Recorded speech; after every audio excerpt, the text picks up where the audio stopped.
Artist. Today I'm going to show you how to draw koi fish. And if you stay in this activity, there are some other videos and pictures of koi fish so that you can learn more about them. And all you're going to need today is a pencil, a paper, and maybe some crayons or markers. All right, let's get started. You've had a chance to look at the videos that I put in the pictures of koi fish. Koi fish are originally from Asia, and they're a very strong fish. They can swim against the currents, but what we're going to do today is I'm going to teach you how to draw a koi fish. In your picture, you will need to have at least 2 koi fish. Now, if you feel like you want to add more, you can. The goal is to kind of fill up the most of your paper with a koi fish. What you don't want to have is a little tiny koi fish in the middle of your paper. When I get done, I usually like to have my koi fish at least the size of my hand, sometimes a little bit bigger. Now this is one that I drew with pencil. You can do that if you want. I'm going to start with pencil, but then I'm going to also start using crayons so that I don't have to trace it all later. I am trying to take a little bit of a shortcut because erasing lines with crayon gets a little bit messy and can kind of smear them. So I will draw the body of the koi fish with pencil, but then I think I'll do the details and everything else with crayon.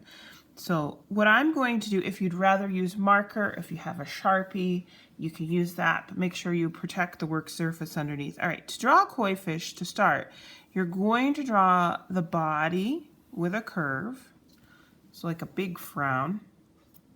For me, that's about 3 fingers. It can fit, the tip of my 3 fingers can fit in there. If you're finding that you can only fit 1, it's probably too small. What we're going to do is try to get some movement in our picture. We've been kind of using lines to do that, but today we're going to make our shape look like it's moving. And so instead of just drawing 2 straight diagonal lines to meet for the body of the koi fish, I am going to make it bend. If you were watching the videos in this activity, you may have noticed that there is, when the fish swims, the whole body curves. And so I'm going to start on one side and I am going to do a long, smooth curve. I don't want it to be super curvy. I kind of let my hand stay stationary and just let the pencil curve like that. Then I'm going to go on the other side and I'm going to meet that just like that. Now, remember, you have to have 2 koi fish. If you want them facing the same direction, you could just start the head over here, but just for something a little different, I'm going to turn my paper. Now, it's okay if your 2 koi fish don't match exactly, because in real life, koi fish come in different sizes, depending on how old they are. Older koi fish can get quite large. Newer koi fish, younger koi fish are smaller, so it's okay if one's bigger and one's smaller. So we're going to do the same thing.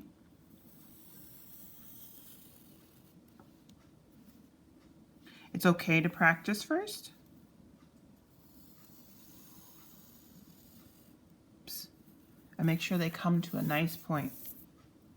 Now that the main part of my koi fish is complete, I am going to start using my crayon. I don't like the look of the pencil lines, so I am going to trace over them, pushing firmly and trying not to lift up my crayon. Go slow so you cover up the pencil line, because a erasing pencil next to crayon can look messy. It's better probably just to leave the pencil line if you still see it. All right, and I might choose a different color. You'll notice that I am using warm colors. Warm colors, if you remember from our other art lesson, Night and Day with the Sun and the Moon, you'll remember that warm colors are your reds, oranges, there's a couple different oranges and reds here, and your yellows. So if you find those colors, those would be really good colors to use in your koi fish. Koi fish also do come, have some white on them occasionally. Sometimes there's all white koi fish.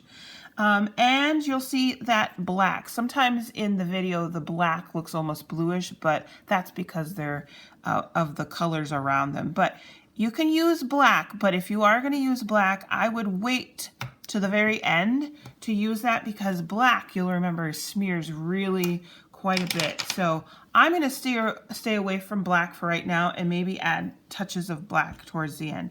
So I've got this outlined. Now I am going to use a color for the fins. There's more than one way to do the fin. I'll show you one right here. So what I do is I draw from the pointy end of the fish, almost like the letter V. And if you want, you could just draw a curvy or a zigzag line across there. Let me show you another way. You can do the V again. This would be an example of a split tail.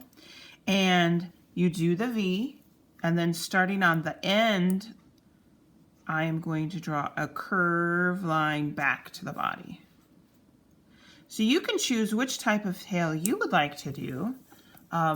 If you want them both the same, or if you want to make each one different. I could have rounded this and not had it pointy. Either way would be fine. The koi fish also have fins on the side, so I'm going to draw some diagonal lines. They don't have to be straight. Kind of having a little curve can give a little bit more movement, and then I head back to the body. So it's almost like a curvy triangle. I'm going to do the same, or maybe I'll make these a little, maybe I want a little more curl. And maybe I would like to have a curvy line here to kind of match the tail fin over here. Fish also have a fin up here on the back. This is called the dorsal fin. Curve line or straight line. Notice I bend it just a little bit. It's nice and smooth. It's not really straight. And then add either a really curved line or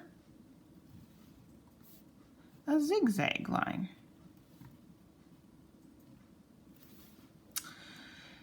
We're getting close to finishing this. I'm going to switch colors just because I've been using orange a lot. I think I'll save the yellow for when I'm coloring because it's such a light color it will be hard to see on this video. Now I'm going to draw a line that divides, actually I'll draw two, that divides the head from the rest of the body. And then I'm going to make the eyes by adding two curves and another one inside, almost like circles or ovals. If you want, you can color the middle one in. I'll leave that up to you, okay? And then I am going to do the same with the other. Let's go back to that dark orange. Let's start with the curve. Now I'm drawing kind of a very stylized picture of koi fish. This is not super realistic. If you would like to add other details, go ahead and look at those pictures of koi fish and you'll see some great examples and other details that you can add. Some koi fish almost have these little whiskers, so if you would like to draw those, you can. You don't have to, though.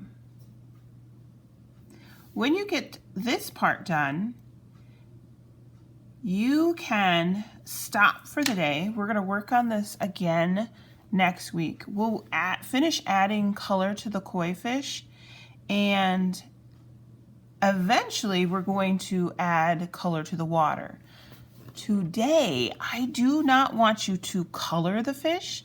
I do not want you to add color to the area around or add any extra details. The only thing today you can do is add koi fish. So if you want to add more koi fish, maybe one peeking out from the corner, that's okay, but do not add anything else to your picture right now. All right, I hope you had fun drawing some koi fish with me. Stay tuned next week. I'll show you some more on this project. Have a great day.